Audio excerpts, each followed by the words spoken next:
Exterior wall ಪುಟ್ಟಿ apply ಮಾಡಿ ಒಂದು 15 ದಿನಕ್ಕನ ಇದು ವಾಲ್ ಪುಟ್ಟಿ ಕಿತ್ಬಿಡತಿ. ಏನ್ ಸಮಸ್ಯೆ ಇದೆ ಅಂತೇಳಿ ನೋಡ್ತಾನಂತ ಬರ್ರಿ. ಎಲ್ರಿಗೂ ನಮಸ್ಕಾರ, ವೆಲ್ಕಮ್ ಟು ಕಲರ್ ಸ್ಟುಡಿಯೋ. ನಾನು ನಿಮ್ಮ ಪೇಂಟರ್.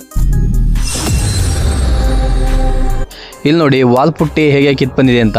ಇದು ಎಕ್ಸ್ಟೀರಿಯರ್ ವಾಲ್ ಪುಟ್ಟಿ. ಇದು ನೋಡಿ, ಇದು ನೀರೇನಾದ್ರೂ ಲೀಕ್ ಆದರೆ ಖಂಡಿತವಾಗ್ಲೂ ಕಿತ್ ಬಂದೇ ಬರುತ್ತೆ. ಇದಕ್ಕೆ ಸೊಲ್ಯೂಷನ್ ಏನಪ್ಪ ಅಂದರೆ, ಎಲ್ಲೆಲ್ಲಿ ವಾಲ್ ಪುಟ್ಟಿ ಕಿತ್ ಬಂದಿರುತ್ತಲ್ಲ ಅಲ್ಲಿ ಸುತ್ತಮುತ್ತ ಕೂಡ ಸ್ವಲ್ಪ ಲೂಸ್ ಆಗಿರುತ್ತೆ. ಎಲ್ಲೆಲ್ಲಿ ಲೂಸ್ ಆಗಿದೆಯಲ್ಲ, ಲೂಸ್ ಪಾರ್ಟಿಕಲ್ನ ಈ ಥರ ಬ್ಲೇಡಿಂದ ಹೊಡ್ಕೊಂಡು ಕಂಪ್ಲೀಟಾಗಿ ರಿಮೂವ್ ಮಾಡಬೇಕಾಗತ್ತೆ. ಒಂಚೂರು ಬಿಡ್ದಂಗೆ ಕಂಪ್ಲೀಟಾಗಿ ಕ್ಲೀನಾಗಿ ರಿಮೂವ್ ಮಾಡಬೇಕು ಫಸ್ಟಿಗೆ.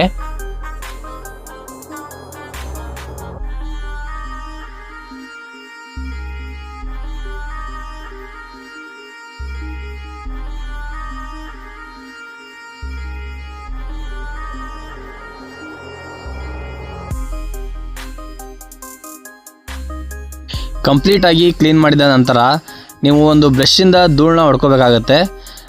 ಅಂದರೆ ಧೂಳು ಇರುತ್ತೆ ಇದರಲ್ಲಿ. ಅದಾದಮೇಲೆ ಪ್ರೈಮರ್ನ ನೀವು ಅಪ್ಲೈ ಮಾಡಬೇಕು. ಎಕ್ಸ್ಟೀರಿಯರ್ ಪ್ರೈಮರ್ನ ನೋಡಿ ಇಲ್ಲಿ ಅಪ್ಲೈ ಮಾಡ್ತಾಯಿದ್ದೀವಿ. ಬ್ರಷಿಂದ ನೀಟಾಗಿ ಅಪ್ಲೈ ಮಾಡಿ ಒಂದು ಕೋಟ್ ತೆಳ್ಳಗೆ ಅಪ್ಲೈ ಮಾಡಬೇಕು. ತೆಳ್ಳಗೆ ಅಪ್ಲೈ ಮಾಡಿ ಅದಾದಮೇಲೆ ನೀವು ವಾಲ್ ಪುಟ್ಟಿನ ಅದ್ರ ಮೇಲ್ಗಡೆ ಅಪ್ಲೈ ಮಾಡಬೇಕು. ಅಂದರೆ ಸ್ವಲ್ಪ ಆರಬೇಕು ಪ್ರೈಮರ್ ಅಪ್ಲೈ ಮಾಡಿದ್ಮೇಲೆ. ಅದಾದಮೇಲೆ ನೀವು ವಾಲ್ ಪುಟ್ಟಿನ ಅಪ್ಲೈ ಮಾಡಿ. ಹಸಿ ಇದ್ದಾಗಲೇ ನೀವು ವಾಲ್ ಪುಟ್ಟಿನ ಅಪ್ಲೈ ಮಾಡಿದ್ರೆ ಅದು ತಗೊಳ್ಳಲ್ಲ. ಕಂಪ್ಲೀಟಾಗಿ ಈ ವಿಡಿಯೋ ನೋಡಿ, ಕಂಪ್ಲೀಟ್ ಪ್ರೊಸೀಜರ್ ಇದರಲ್ಲಿ ನಾವು ತೋರಿಸಿದ್ದೇವೆ.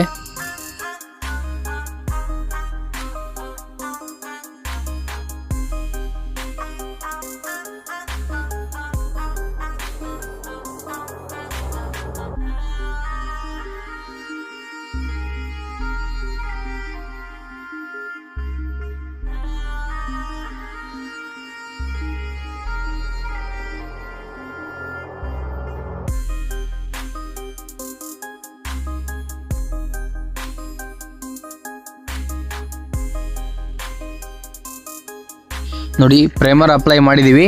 ಮಾಡಾದಮೇಲೆ ಸ್ವಲ್ಪ ಆರಬೇಕು. ಕಂಪ್ಲೀಟಾಗಿ ಡ್ರೈ ಆದಮೇಲೆ ನೀವು ನೆಕ್ಸ್ಟು ವಾಲ್ ಕೇರ್ನ ಮಿಕ್ಸ್ ಮಾಡಿಕೊಂಡು, ಎಕ್ಸ್ಟೀರಿಯರ್ ವಾಲ್ ಕೇರ್ನ ಮಿಕ್ಸ್ ಮಾಡಿಕೊಂಡು ಈ ರೀತಿ ನೀವು ಅಪ್ಲೈ ಮಾಡ್ತಾ ಬರಬೇಕಾಗತ್ತೆ. ನೋಡ್ಬೋದು ಯಾವ ರೀತಿ ಅಪ್ಲೈ ಮಾಡ್ತಾ ಇದ್ದಾರೆ, ಇದೇ ರೀತಿ ನೀವು ಅಪ್ಲೈ ಮಾಡಬೇಕು. ಅದಾದಮೇಲೆ ನೀವು ವಾಲ್ ಸ್ಯಾಂಡಿಂಗ್ ಪೇಪರ್ನ ತೊಗೊಂಡು ಪಾಲಿಷ್ ಮಾಡಿ ನಂತರ ನೀವು ಮತ್ತೆ ಒಂದು ಸರಿ ಪ್ರೈಮರ್ನ ಅಪ್ಲೈ ಮಾಡಬೇಕು. ಅಪ್ಲೈ ಮಾಡಿದ್ಮೇಲೆ ಮತ್ತೆ ನೀವು ಪೇಂಟ್ನ ಅಪ್ಲೈ ಮಾಡ್ಬೋದು.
ಮತ್ತೆ ಭೇಟಿಯಾಗೋಣ.